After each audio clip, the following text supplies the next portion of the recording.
کی میری بات مت لینا، نام سے تیری ہی آواز کر رہا ہوں۔ الحمد لله رب العالمين والعاقبة للمتقين والصلاة والسلام على من كان نبيا وآدم بين الماء والطين وعلى آله وأصحابه أجمعين. أما بعد، فأعوذ بالله السميع العليم من الشيطان الرجيم.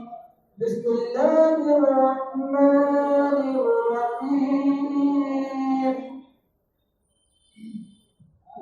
وقضى ربك ألا تعبدوا إلا إياه وبالوالدين إحسانا. إما يبلغن عندك الكبر أحدهما أو كلاهما فلا تقل لهما أف ولا تنهرهما وقل لهما قولا كريما واخفض لهما جناح الذل من الرحمة وقل رب ارحمهما كما ربياني صغيرا.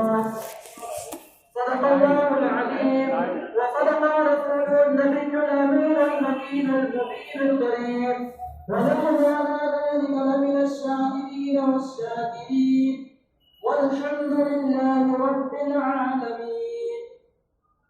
وعدہ توحید کے مدوالوں، شمال رسالت کے پروانوں، شہدائے ملت کے طلباء، اولیاء امت کے جانثار، غوث و خواجہ کے چہرے والوں، شاہدی و رضا کے غلطی ہوئے پھولوں، آئیے ہم اور آپ مل کر سب سے پہلے اس آقا کی بارگاہ میں درود پاک پڑھیں جن کی رفتار سبحان الذی اسری بعبدہ لیلا من المسجد الحرام، جن کا چہرہ بدبہا، جن کی زلفیں واللیل اذا سجا، جن کا سینہ مبارک الم نشرح لک صدرک، جن کی میلاد کے بارے میں قرآن نے کہا لقد من اللہ علی المؤمنین اذ بعث فیہم رسولا، جن کا معجزہ قد جاءکم برہان من ربکم، جن کی شفقت وما ارسلناک الا رحمۃ للعالمین، جن کے آسمان سے اترنے کا مزاج والنجم اذا ہوا، جن کی دل کی صفائی ما ضل صاحبکم وما غوی، جن کی زبان وما ينطق عن الهوى، جن کی آنکھیں ما زاغ البصر وما طغى، یعنی سید الثقلین نبی الحرمین امام القبلتین،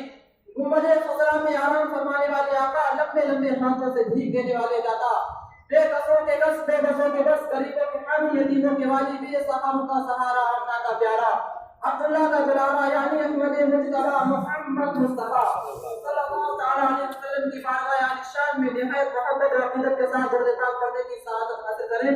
پڑھیں بابا سے بڑھ اللہ کے رسول صلی اللہ علیہ وسلم نحن بعد محمد صلی اللہ علیہ وسلم صلی اللہ علیہ وسلم علیہ یا رسول اللہ صلی اللہ تعالیٰ علیہ وسلم. غوث اعظم کا منے بے سر شانہ مدد، قبلہ دی مدد، کعبہ امام مدد، ببر تابے بلا افتاد کشتی، مدد کم یا معین الدین چشتی، قادری یمنا رو یا غوث اعظم کی ظلم، دمزہ شیخ احمد رضا خان قطب عالم کی ظلم. میرے دوستوں، کچھ عرض کرنے سے پہلے میں مناسب اور بہتر سمجھتا ہوں کہ اعلیٰ حضرت کے نعتیہ کلام کی چند اشعار آپ کی خدمت میں حاضر کر رہا ہوں. سماعت فرمائیں. ایک بار مشہد کہیے سبحان اللہ. فرماتے ہیں اعلیٰ حضرت کہ سب سے اعلیٰ ہمارا نبی، سب سے اعلیٰ ہمارا نبی، سب سے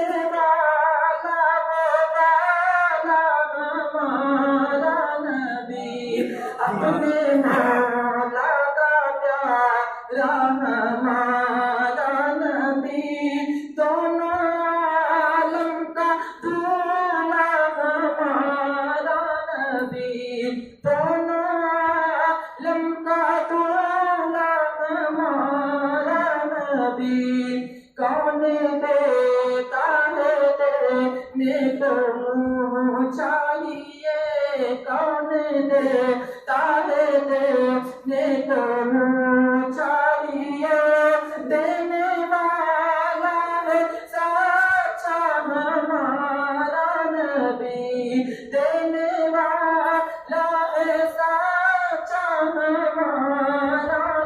نبی کتنے تارے کھلے.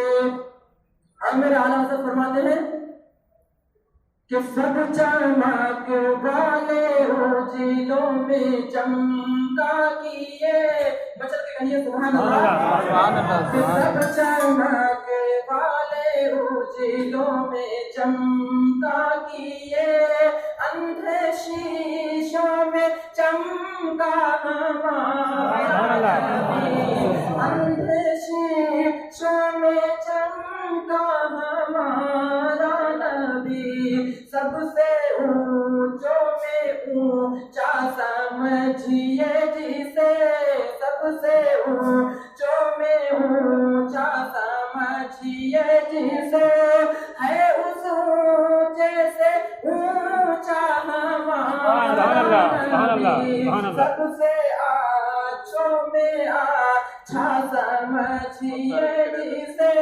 ہے اس اچھے سے اچھا ہمارا نبی. اور حضرت کہ غمزدوں کو رضا مزدہ دیجیے کہ ہے.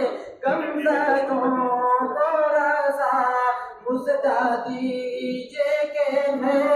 بے قصوں کا سہارا ہمارا نبی. بے قصوں کا سہارا ہمارا نبی. درود پاک پڑھ لیں.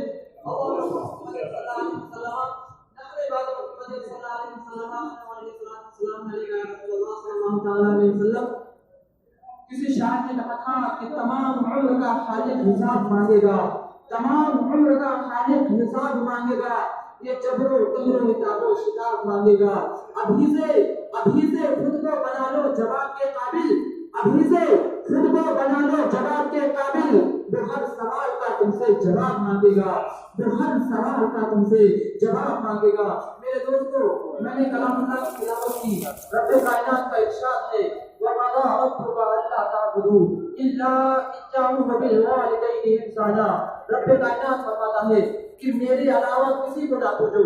میرے علاوہ کسی کو نہ پوجو. وَبِالْوَالِدَيْنِ إِحْسَانًا. اپنے والدین کے ساتھ نیک سلوک کرو. اپنے والدین کے ساتھ اچھا سلوک کرو. اپنے والدین کے ساتھ بہتر سلوک کرو.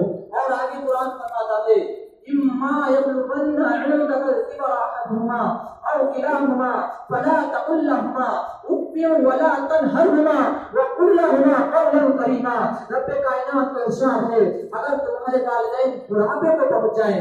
اگر تمہارے والدین بڑھاپے کو پہنچ جائیں ایک یا دونوں تو انہیں اف تک نہ کہو. أُفٍّ وَلَا تَنْهَرْهُمَا. انہیں اف تک نہ کہو اور نہ انہیں جھڑکو بلکہ ان کے ساتھ نرمی اختیار کرو. بلکہ ان کے ساتھ نرمی سے پیش آؤ اور عرض کرو اور ان کے لیے اپنے بازو کو عاجزی کا بازو بچھاؤ اور عرض کرو وَقُلْ رَبِّ ارْحَمْهُمَا كَمَا رَبَّيَانِي صَغِيرًا. اے پروردگار میرے والدین پہ رحم فرما. اے والدین میرے والدین پہ اے پروردگار میرے والدین پہ رحم فرما جیسا انہوں نے بچپن میں مجھ پر رحم کیا. میرے دوستو والدین کا مقام دیکھنا ہے. والدین کا مرتبہ دیکھنا ہے. آؤ مصطفیٰ کی حدیث سے پوچھیں. آؤ مصطفیٰ جان رحمت کی حدیث میں دیکھیں. میرے آقا کی بارگاہ میں ایک صحابی آپ سے حاضر ہوئے. عرض کیا یا رسول اللہ علیہ الصلوۃ والسلام من احق بحسن صحابتی. یا رسول اللہ میرے نزدیک سلوک کا زیادہ بڑھ ہوتا ہے. یا رسول اللہ میرے نزدیک نیکی کا زیادہ کون ہوتا ہے. تو مکی سرکار مدنی تاجدار نے ارشاد فرمایا قال امک یعنی تیری والدہ حقدار ہے. اس صحابی نے عرض کیا یا رسول اللہ کون حقدار ہے. تو میرے آقا پھر فرماتے ہیں تمہاری والدہ حقدار ہے. انہوں نے عرض کیا یا رسول اللہ کون حقدار ہے. میرے آقا نے پھر ماں کی طرف اشارہ فرمایا. انہوں نے چوتھی مرتبہ عرض کیا یا رسول اللہ اس کے بعد کون حقدار ہے. میرے آقا فرماتے ہیں کہ اپنے والد کے ساتھ بھی نیک سلوک کرو. میرے دوستو اس حدیث پاک سے معلوم ہو گیا کہ ماں کا مقام اپنی جگہ بہت بلند ہے اور والد کا مقام بھی اپنی جگہ بہت بلند ہے کیونکہ اللہ کے رسول کی حدیث پاک ہے. میرے آقا ارشاد فرماتے ہیں رضا ربی فی رضا الوالدی و سخط ربی فی سخط الوالدی. رب کا میرا آقا ارشاد فرماتے ہیں کہ والدین کی فرما برداری خدا پاک کی فرما برداری ہے اور والد کی نافرمانی خدا پاک کی نافرمانی ہے. میرے آقا ارشاد فرماتے ہیں طاعت اللہ طاعت الوالد معصیت اللہ معصیت الوالد. میرے آقا کا ارشاد گرامی ہے کہ والد کی اطاعت و فرمانبرداری خدا پاک کی اطاعت و فرمانبرداری ہے اور باپ کی ناراضگی خدا پاک کی ناراضگی ہے. میرے آقا کا اور ارشاد گرامی ہے تحت الجنت اقدام الامہات یعنی جنت ماں کے قدموں تلے ہے. میرے دوستو والدین کا مقام دیکھنا ہے تو صدیق اکبر کی صداقت میں دیکھ لو, فاروق اعظم کی عدالت میں دیکھ لو, عثمان غنی کی صحابت میں دیکھ لو, مولا علی کی شجاعت میں دیکھ لو, امام حسین کی شہادت میں دیکھ لو. حضرت بایزید بستامی سے پوچھو اللہ اکبر کون بایزید بستامی؟ وہ بایزید بستامی جو بہت بڑے پائے کے بزرگ تھے. اللہ اکبر. ان سے کسی نے پوچھا اے بایزید بستامی ذرا یہ تو بتاؤ کہ تمہیں اس ولایت کے منصب پہ کس چیز نے فائز کیا, یعنی اس بلندی پہ تمہیں کس چیز نے پہنچایا, اس مقام پہ تمہیں کس چیز نے پہنچایا؟ تو حضرت بایزید بستامی فرماتے ہیں کہ ایک رات میں سویا ہوا تھا, میری والدہ نے مجھے بیدار کیا اور بیدار کرنے کے بعد پانی طلب کیا, میں فوراً بیدار ہوا. اتفاق سے رات میں گھر میں پانی موجود نہ تھا, میں نے کھلا لیا اور نہر کے قریب پہنچا, لیکن میرے تاخیر کی وجہ سے, میری دیر کی وجہ سے میری والدہ دوبارہ سو جاتی ہے. اللہ اکبر. بایزید بستامی سے پوچھو ماں کا مقام کیا ہے؟ حضرت بایزید بستامی پانی کو لے کے آتے ہیں اور والدہ کے قدموں کے قریب کھڑے ہو جاتے ہیں اور انتظار کرتے ہیں کہ جب والدہ بیدار ہو تو میں پانی پیش کروں. اللہ اکبر. حضرت بایزید بستامی سے پوچھو ماں کا مقام کیا ہے؟ اسی انتظار میں حضرت بایزید بستامی فرماتے ہیں کہ میں مسلسل پوری رات کھڑا رہا. اللہ اکبر. جب صبح ہوئی والدہ بیدار ہوتی ہے, حضرت بایزید بستامی فرماتے ہیں پانی کو پیش کرتے ہیں. والدہ فرماتی ہے اے بیٹا پوری رات کھڑے رہنے کی کیا ضرورت تھی, پانی کو رکھ دیا ہوتا اور سکون سے لیٹ جاتے. تو حضرت بایزید بستامی فرماتے ہیں اے والدہ میں صرف اس خوف سے کھڑا رہا کہ میرے غیر موجودگی میں آپ کو تکلیف نہ ہو, آپ مجھے دوبارہ سے آواز دیں, اس طریقے سے آپ کو تکلیف نہ پہنچے. مجھے پوری رات کھڑے رہ کے آپ کا انتظار کرنا گوارا ہے, لیکن آپ کو تکلیف پہنچے یہ مجھ سے گوارا نہیں ہے.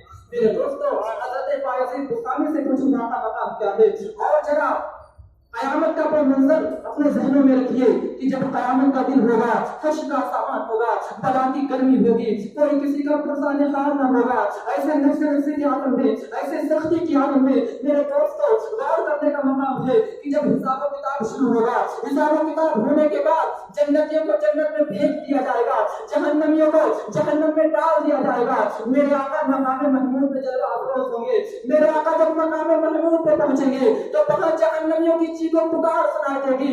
میرے رحمت والے آقا, میرے دوستوں میرے آقا کا رحمت کا اندازہ کون لگا سکتا ہے؟ میدان محشر میں بھی میرے آقا اپنے گنہگار امت کے لیے پریشان ہو جائیں گے. میرے آقا جب چیخ و پکار سنیں گے مقام محمود سے نکل کے رب کائنات کی بارگاہ میں عرض کریں گے اے پروردگار اس کو ان گنہگاروں کو جہنم سے آزاد فرما دے. رب کائنات فرمائے گا اے محبوب یہ راحت کا وقت ہے, اے محبوب جاؤ آرام فرماؤ. میرے آقا رب ربی سے واپس ہو جائیں گے, لیکن پھر اسی آقا پکار کو سن کے, پھر اسی چیخ و پکار کو سن کے میرے آقا پھر عرض کریں گے اے پروردگار ان جہنمیوں کو جہنم سے آزاد فرما دے.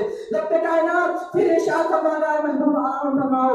لیکن جب تیسری مرتبہ میرے آقا سجدہ ریز ہو کر ان گنہگاروں کو دیکھنے کی آرزو فرمائیں گے, ان گنہگاروں کو دیکھنے کی التجا فرمائیں گے, تو رب کائنات اس التجا کو قبول فرمائے گا اور فرشتوں کو حکم دے گا اے فرشتوں میرے محبوب کو ان جہنمیوں کے حالات دکھاؤ. اللہ اکبر. بتانے کا مقصد یہ ہے کہ جب میرے آقا اپنی نازات والی آنکھوں سے, اپنی رحمت والی آنکھوں سے ان جہنمیوں کو دیکھیں گے, میرے آقا فرمائیں گے اے فرشتوں یہ کون لوگ ہیں, ان کا کیا جرم ہے؟ تو فرشتے کہیں گے یا رسول اللہ علیہ السلام یہ آپ کی امت کے وہ لوگ ہیں جو دنیا میں رہ کے والدین کو تکلیف دیا.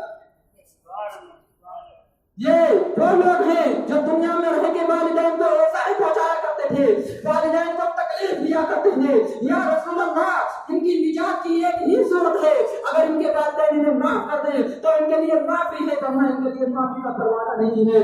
اللہ اکبر. میرے دوستو میرے آقا کی رحمت کا اندازہ کون لگا سکتا ہے؟ میرے آقا ایسی رحمت والے آقا ہیں کہ میدان محشر میں پھر ان کے والدین کو تلاش کریں گے, ان کے والدین سے ملاقات کریں گے. میرے آقا فرمائیں گے تم لوگ اپنی اپنی اولادوں کی خطاؤں کو معاف کر دو، تم لوگ اپنی اپنی اولادوں کی بیویوں کو معاف کر دو، لیکن اس موقع پر والدین انکار کرتے ہوئے نظر آئیں گے اور اپنے ساتھ کی ہوئی بدسلوکیوں کی داستانیں پیش کریں گے۔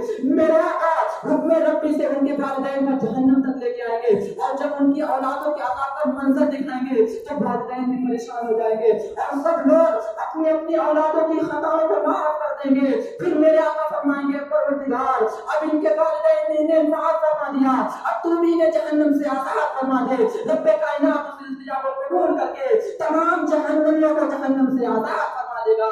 فقط یہ غلط ہے ان عقاد وزن محشر سے کہ ان کی شان محبوبی دکھائی جانے والی ہے۔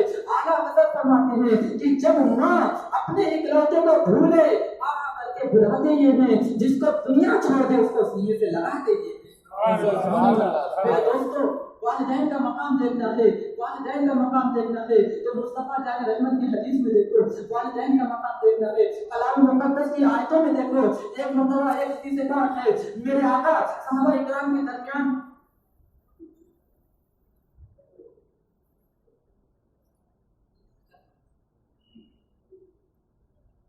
میرے دوستو ایک حدیث ہے رب کائنات کے محبوب میرے آقا صحابہ اکرام کے درمیان بیٹھے ہوئے ہیں۔ میرے آقا نے فرمایا اے میرے جانثاروں اور میرے وفاداروں کیا میں تمہیں گناہ کبیرہ سے بڑا گناہ نہ بتاؤں؟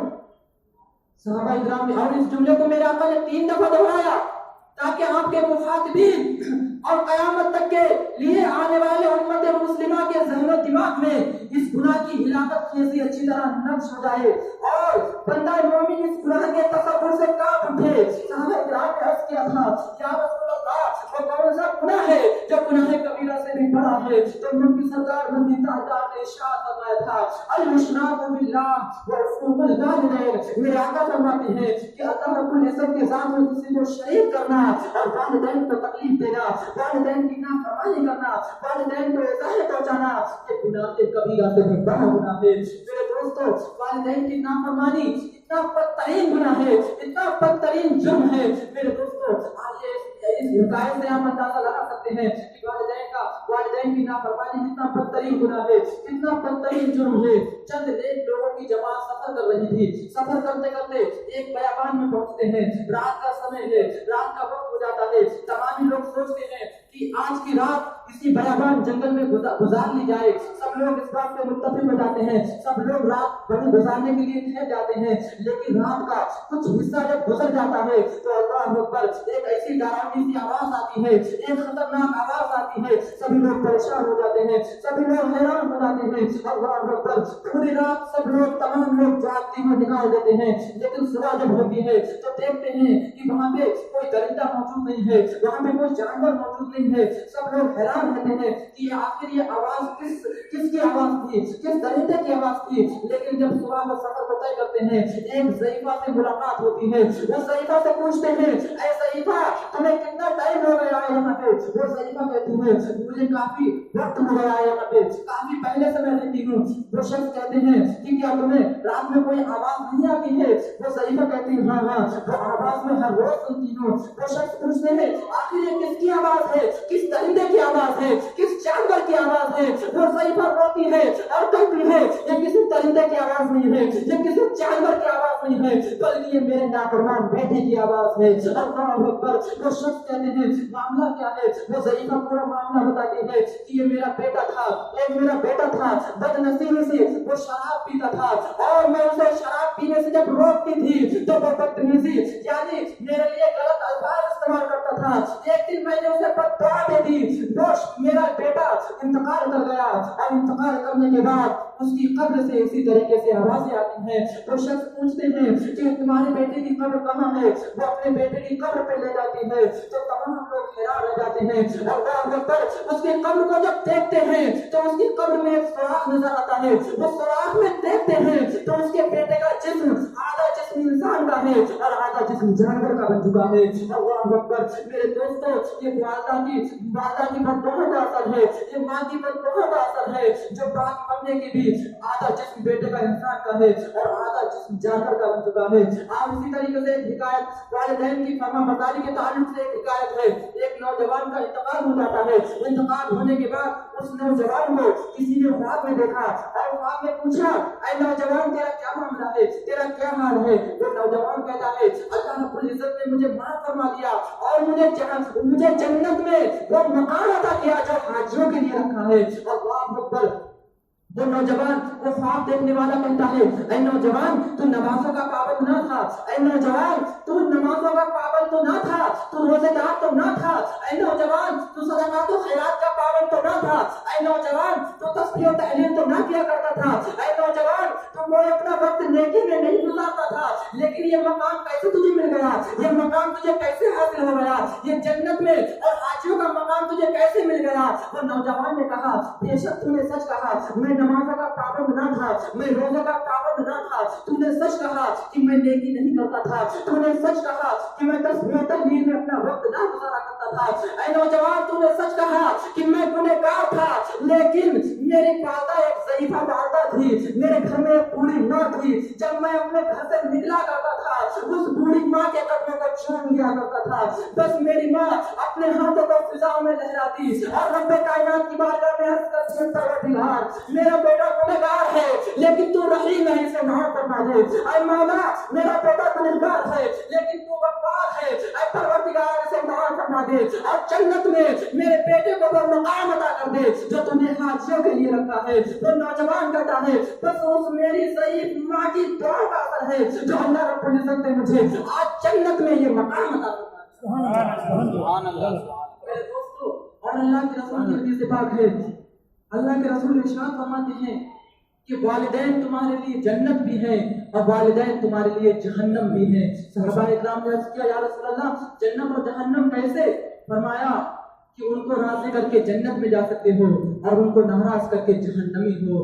اللہ اکبر. میرے دوستو آج ہم لفظ جہنم تو بولتے ہیں, آج ہم لفظ جہنم تو بولتے ہیں, لیکن اس کی حقیقت کو نہیں سمجھتے. اس کی حقیقت اس میں جو آگ ہے اس کی تپش کا جو اندازہ کون لگا سکتا ہے؟ اس کی تپش کا اندازہ کوئی نہیں لگا سکتا. ایک مرتبہ حضرت جبریل امین میری آقا کی بارگاہ میں حاضر تھے. میرے آقا فرماتے ہیں اے جبریل بیان کرو جہنم کیسا ہے؟ تو جبریل امین فرماتے ہیں یا رسول اللہ علیہ الصلوۃ والسلام جب جہنم کو پیدا کیا گیا اس کے بعد 1000 سال تک اسے دھمکایا گیا یہاں تک کے لیے اس کی آگ سرخ ہو گئی. یا رسول اللہ اس کے بعد 1000 مرتبہ اور دھمکایا گیا یہاں تک اس کی آگ سفید رنگ کی ہو گئی. یا رسول اللہ اس کے بعد 1000 مرتبہ اور دھمکایا گیا اس کی آگ سیاہ رنگ کی ہو گئی. یا رسول اللہ اب وہ سیاہ رات کی طرح کالا ہے اور اس میں شعلے بھڑک رہے ہیں. میرے دوستو اس آگ کی تپش کا اندازہ کون لگا سکتا ہے؟ چھوٹی سی ایک حکایت ہے. حضرت آدم شفیع اللہ جب دنیا میں تشریف لائے تھے, ان کے تشریف لانے کے بعد جب انہیں کھانے کی حاجت ہوئی تو حضرت آدم شفیع اللہ عرض کرتے ہیں یا اے پروردگار مجھے آگ کی ضرورت ہے. تو رب کائنات نے فرمایا اے جبریل میرے آدم کو آگ لا کے دو. حضرت جبریل ابھی جاتے ہیں جہنم کے دروازہ حضرت مالک سے ملاقات کرتے ہیں اور کہتے ہیں کہ مجھے تھوڑی سی آگ درکار ہے جو میں حضرت آدم شفیع اللہ کی بارگاہ میں پیش کر سکوں. تو حضرت مالک جو جہنم کے دروازہ ہیں پوچھتے ہیں جبریل کتنی آگ درکار ہے؟ تو حضرت جبریل امین فرماتے ہیں ایک کھجور کے برابر. میرے دوستو ایک کھجور کتنا بڑا ہوتا ہے؟ ایک انگلی کے برابر. حضرت جبریل امین فرماتے ہیں کہ ایک کھجور کے برابر مجھے آگ دے دو. تو حضرت مالک جو جہنم کے دروازہ ہیں فرماتے ہیں اے جبریل اگر میں ایک کھجور کے برابر جہنم سے آگ کو نکال دوں تو اس کی تپش کا عالم یہ ہوگا, اس کی تپش کا انداز, اس کی تپش اور اس کی گرمی کا عالم یہ ہوگا کہ اس کی گرمی سے 7 آسمان اور 7 زمین پگھل جائیں گے. میرے دوستو اس آگ کا تپش کا اندازہ کون لگا سکتا ہے؟ حضرت جبریل بھی فرماتے ہیں اے حضرت مالک آدھی کھجور کے برابر دے دو. تو حضرت مالک فرماتے ہیں اے جبریل اگر آدھی کھجور کے برابر بھی میں جہنم سے آگ کو نکال دوں تو آسمان سے کبھی پانی کا ایک ٹپکا بھی پانی کا ایک قطرہ بھی نہ ٹپکے گا اور دنیا میں زمین پر کبھی ہریالی نظر نہیں آئے گی. اللہ اکبر. حضرت جبریل علیہ السلام حیران ہو جاتے ہیں, بارگاہ رب العزت میں عرض کرتے ہیں اے پروردگار کتنی آگ لوں؟ تو رب کائنات کی طرف سے حکم ہوتا ہے اے جبریل ایک ذرے برابر آگ لے لو. میرے دوستو ایک ذرہ جانتے ہو کتنا ہوتا ہے؟ ایک ذرہ میرے دوست، ایک ریت جو ہوتا ہے، ایک ریت اس سے بھی کئی درجے چھوٹا ہوتا ہے۔ حضرت جبریل امین اس ایک ذرے کے برابر آپ کو لیتے ہیں اور اس تاریخ بتاتی ہے کہ اس ایک ذرے برابر آگ کو حضرت جبریل امین 70 مرتبہ 70 نہروں میں اسے ٹھنڈا کرتے ہیں۔ اس کے بعد جب ایک پہاڑ پر رکھتے ہیں تو وہ پہاڑ اس آگ کی گرمی سے ریزہ ریزہ ہو جاتا ہے، اس آگ کی گرمی سے وہ پہاڑ جو ہے زمین پہ مل جاتا ہے۔ میرے دوستو اس آگ سے ڈرو، اس آگ کے تشنا اندازہ کون لگا سکتا ہے؟ رب کائنات میں قرآن مقدس میں رب کائنات کا ارشاد ہے، یا ایھا الذین آمنو، اے ایمان والو، قوا انفسکم واہلیکم نارا وقودھا الناس والحجارہ، اے ایمان والو اس آگ سے خود کو بچاؤ اور اپنے گھر والوں کو اس آگ سے بچاؤ جس کا ایندھن انسان اور پتھر ہے۔ میرے دوستو آج کا جو دن ہے عید الاضحیٰ کا دن ہے، یہ بھی اسی کی تعلق سے جو میں نے تقریر کری ہے، والدین کی فرما برداری۔ میرے دوستو تاریخ پڑھ تو معلوم ہوگا کہ وہ کتنا فرما بردار بیٹا تھا، وہ کتنا فرما بردار بیٹا تھا۔ اور اس باپ کے کلیجے سے پوچھو میرے دوستو، حضرت ابراہیم علیہ السلام کے دل سے پوچھو کہ وہ اپنی اولاد کو یعنی اپنے اولاد کو سنی اولاد کو ذبح کرنے کے لیے، صرف رضا الہی کے لیے، صرف اللہ رب العزت کی رضا کے لیے اپنے اولاد کو قربان کرنے کے لیے تیار ہو جاتے ہیں۔ میرے دوستو اور اس بیٹے کی فرما برداری دیکھو، جب بیٹے کو معلوم ہوتا ہے کہ یہ رب کائنات کا حکم ہے، یہ پروردگار عالم کا حکم ہے، جب وہ بیٹا بھی رضا الہی کے لیے اپنے خود کو قربان کرنے کے لیے تیار ہو جاتا ہے۔ جب والدہ کو پتہ چلتا ہے کہ یہ رب کا حکم ہے تو وہ والدہ کہتی ہے کہ اے اسماعیل اگر 1000 ہو تو رب کائنات کی بارگاہ میں ایک کو سب کو قربان کر دوں۔ میرے دوستو یہ بہت بڑا پیغام ہے، عید الاضحیٰ کے موقع پہ آپ لوگ تمام لوگ آئے ہیں، یہ بہت بڑا یہاں سے پیغام لینا چاہیے کہ ہمیں جو کام بھی کرنا چاہیے صرف رضا الہی کے لیے کرنا چاہیے، جو بھی کرنا چاہیے صرف خدا کی رضا کے لیے کرنا چاہیے۔ ہم یہاں نماز عید الاضحیٰ ادا کرنے آئے ہیں صرف رضا الہی کے لیے، ہم قربانی کریں گے صرف رضا الہی کے لیے۔ اللہ رب العزت کی بارگاہ میں دعا ہے، کسی شاعر نے کہا تھا کہ جاگنا ہے جاگ لے افلاک کے سائے تلے، ورنہ حشر تک سونا پڑے گا خاک کے سائے تلے۔ آگاہ اپنی موت سے کوئی بشر نہیں، سامان 100 برس کا ہے پر کی خبر نہیں۔ جاگنا ہے جاگ لے افلاک کے سائے تلے، حشر تک سونا پڑے گا خاک کے سائے تلے۔ وما علینا الا البلاغ المبین۔ رب کائنات کی بارگاہ میں دعا ہے کہ ہم سب کو مولا تعالیٰ حق کہنے، حق سننے، حق پر عمل کرنے کی توفیق عطا فرمائے۔ مولا تعالیٰ آج الاضحیٰ کا دن ہے، مولا تعالیٰ اس مبارک دن کے صدقے میں ہم سب کے گناہ صغیرہ گناہ کبیرہ کو معاف فرما۔ مولا تعالیٰ اپنے محبوب کی چھوٹی چھوٹی سنتوں پر عمل کرنے کی توفیق عطا فرما، اپنے محبوب کی نقش قدم پہ مولا چلنے کی توفیق عطا فرما۔ مولا اس مبارک دن کے صدقے میں ہم سب کی جملہ پریشانیوں کو دور فرما۔ مولا تعالیٰ اپنے محبوب بندوں کے صدقے میں ہم سب کی نماز عید الاضحیٰ کو اپنی بارگاہ میں قبول فرما۔ مولا ہم سب کی قربانیوں کو اپنی بارگاہ میں قبول فرما۔ ہم سب کو مولا تعالیٰ علم حاصل کرنے کی توفیق عطا فرما، مولا تعالیٰ اس پر عمل کرنے کی توفیق عطا فرما، ہمیشہ عمل پیرا رہنے کی توفیق عطا فرما۔ مولا ہم سب کو آپس میں محبت والا بنا دے، مولا تعالیٰ ہمارے دلوں میں سے بغض و کینہ دور فرما دے، مولا ہم سب کو آپس میں محبت کرنے والا بنا دے۔ وما علینا الا البلاغ المبین۔ السلام علیکم ورحمۃ اللہ تعالیٰ وبرکاتہ۔